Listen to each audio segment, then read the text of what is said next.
वैभवशाली अतीत और ऐतिहासिक विरासतों के लिए मशहूर बिहार के दिल में बसे सिकंदर मंजिल का गुरूर अब भी देखने में बनता है। बदलते वक्त ने इमारत के मूल स्वरूप को जरूर बदल दिया, पर इसकी बनावट इस बात की गवाही दे रही है कि इसके आंगन में भारत की आज़ादी के कई रहस्य छिपे हैं। सिकंदर मंजिल का भी अपना विशेष महत्व है और ये महत्व स्वतंत्रता संग्राम के संदर्भ में है। सिकंदर मंजिल का महत्व भी इसी संदर्भ में विशेष रूप से है क्योंकि मौलाना मजहरुल हक का वहाँ निवास रहा और मौलाना मजहरुल हक बिहार में गांधी जी के सहयोगियों में काफ़ी महत्वपूर्ण स्थान रखते थे। पटना के फ्रेजर रोड पर स्थित सिकंदर मंजिल देश की आज़ादी के दीवानों की गतिविधियों का प्रमुख केंद्र बन गया था।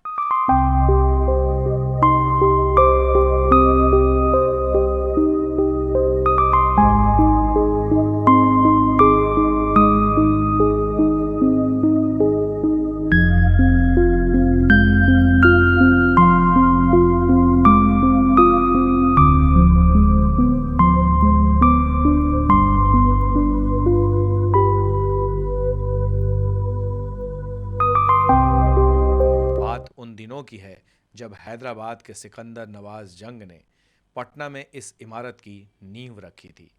हालांकि ये ठीक ठीक पता नहीं चल पाया कि ये इमारत कब और किन हालातों में बना।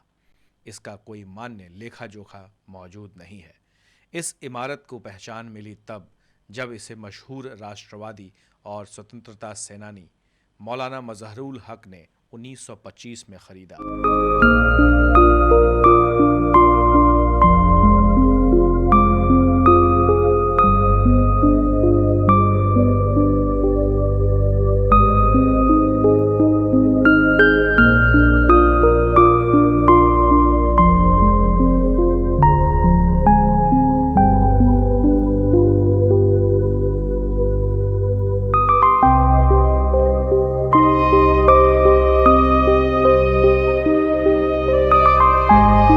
उस दौर में सिकंदर मंजिल फ्रेजर रोड की शान हुआ करता था। हालांकि इस इमारत के आसपास और भी कई ऐतिहासिक महत्व की संरचनाएं मौजूद हैं। इसमें पटना रेडियो स्टेशन प्रमुख है। स्वतंत्रता के इतिहास के पन्नों में कांग्रेस के प्रथम अधिवेशन का प्रमुख केंद्र पटना में सिकंदर मंजिल था। इस इमारत में लगे झाड़ फानुस में पहली बार बिजली जली थी। कहा जाता है कि आधुनिक पटना का बिजली से वास्ता यहीं से शुरू हुआ। फर्स्ट इलेक्ट्रिसिटी यहाँ आई, कांग्रेस की मीट भी हुई थी यहाँ। और गांधी जी आए थे तो सिन्हा साहब के यहाँ भी ठहरे थे, यहाँ भी आके ठहरे थे। मजहरुल हक साहब भी आते जाते रहे हैं बाद में।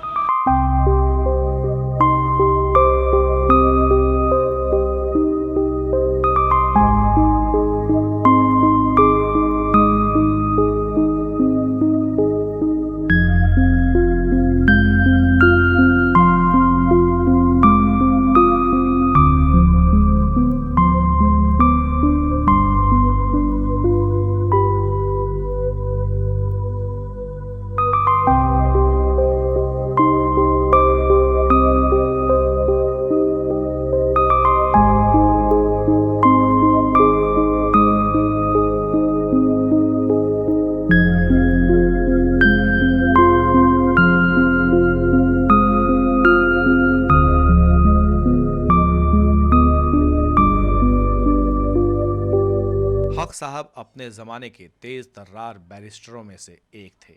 उन्होंने 1912 में अलग बिहार राज्य बनवाने में महती भूमिका निभाई थी। वो आज़ादी के जंग में कांग्रेस के अहम सिपहसालार थे। होम रूल मूवमेंट और सेपरेट इलेक्टोरेट स्कीम जैसे आंदोलनों की अगुवाई भी उन्होंने की। गांधी जी ने उनको देशबंधु फ़कीर की उपाधि भी दी थी।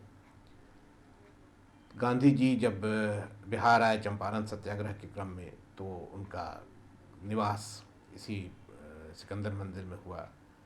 कई महत्वपूर्ण राजनीतिक बैठकें भी सिकंदर मंजिल में हुई। युद्ध चंपारण सत्याग्रह में भाग लेने से पहले महात्मा गांधी ने पटना में इसी इमारत में मेहमान के रूप में अपनी रात गुजारी थी।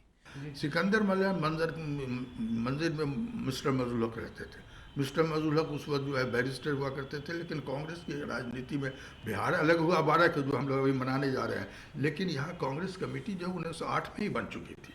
यहाँ जो है पॉलिटिकल 1906 में जो है बिहार इसका स्टूडेंट्स का फेडरेशन राजेंद्र बाबू ने बनाया हुआ था, जो भागलपुर मुंगेर में उसमें स्टूडेंट्स को वर्किंग हुआ, और कांग्रेस कमेटी बाकायदा 1908 में बन चुकी थी, हाजीपुर में वो बनी थी। और लेकिन ये स्टेट बना 1912 में। ये हम पॉलिटिकली जो असर्शन हमारा है, ये पॉलिटिकल असर्शन हमारा 1908 से शुरू हो गया था। मजहूर हक वहीं ठहरे थे जब गांधी राजकुमार शुक्ल गांधी को लेकर के आए, तो उनकी परिचय तो राजेंद्र बाबू से थे, चूँकि किसानों का केस जो है राजकुमार शुक्ल लड़ते थे, राजेंद्र बाबू उन लोगों के वकील थे, सलाह मशवरा देते थे। आज़ादी के पहले और बाद के तमाम उथल पुथल को समेटे सिकंदर मंजिल को देखकर इस बात का एहसास होता है कि इसे बनाने में बड़ी मेहनत की गई होगी। भवन की बनावट की शैली औपनिवेशिक काल यानी मुगल और यूरोपीय कला में बनने वाले भवनों की तर्ज पर है। उस दौर में बनने वाले भवनों में पुर्तगाली और डच शैली जो पटना कॉलेज तथा विलर सीनेट हॉल के खंभों में देखा जाता है, ठीक उसी तरह के खंभे सिकंदर मंजिल में देखे जा सकते हैं। साथ ही इस काल में इंडो पर्शियन शैली का भी जोर था। जैसे पटना के म्यूजियम में झरोखा देखा जा सकता है, ठीक उसी तरह सिकंदर मंजिल में झरोखा बनाया गया था। राष्ट्रीय आंदोलन का इतिहास कहीं ना कहीं सिकंदर मंजिल से काफ़ी गहरे रूप में जुड़ा है। किसकी अपनी एक विशेषता है स्थापत्य के दृष्टिकोण से।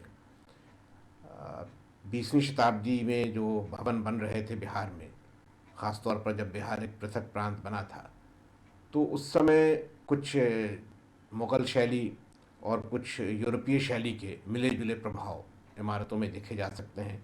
पटना म्यूज़ियम की बिल्डिंग को आप देखिए, सर सुल्तान पैलेस को देखिए, सिकंदर मंजिल में भी आप देखेंगे इसके जो स्तंभ हैं, जो खंभे हैं, वो ख़ास यूनानी डोरियन शैली से प्रेरित हैं।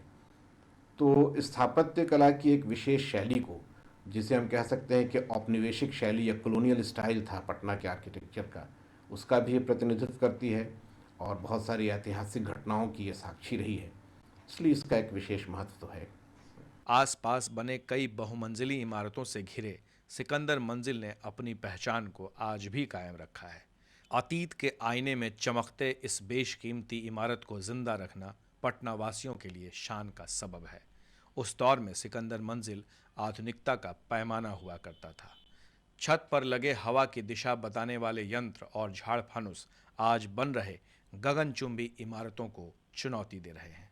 जो कौम या जो राष्ट्र अपने इतिहास को भूल जाता है या अपने इतिहास के प्रति सचेत नहीं रहता है, तो उसकी स्थिति एक ऐसे व्यक्ति के समान होती है जिसकी याददाश्त, जिसकी स्मृति खो गई हो। तो कार ने बहुत अच्छा एक जगह लिखा है कि आप एक ऐसे व्यक्ति की कल्पना करें जो रात को अच्छा भला सोया हो और सुबह जब वो उठे तो उसको कुछ याद नहीं हो कि कल तक क्या उसके साथ बीती है, वो कौन है, उसका नाम क्या, कुछ भी उसको नहीं याद हो। उस व्यक्ति की क्या व्यथा होगी, वही व्यथा उस समाज की होती है जो अपने इतिहास से अपरिचित है या उसके प्रति रुचि नहीं रखता है। तो जो चीज़ें इतिहास के पन्नों में कहीं खो गई हैं, उनको दोबारा सामने लाना और उनके बारे में नई नस्ल को बताना, युवा वर्ग को बताना, ये बहुत ज़रूरी है, क्योंकि हमारा इतिहास ही हमारी धरोहर है।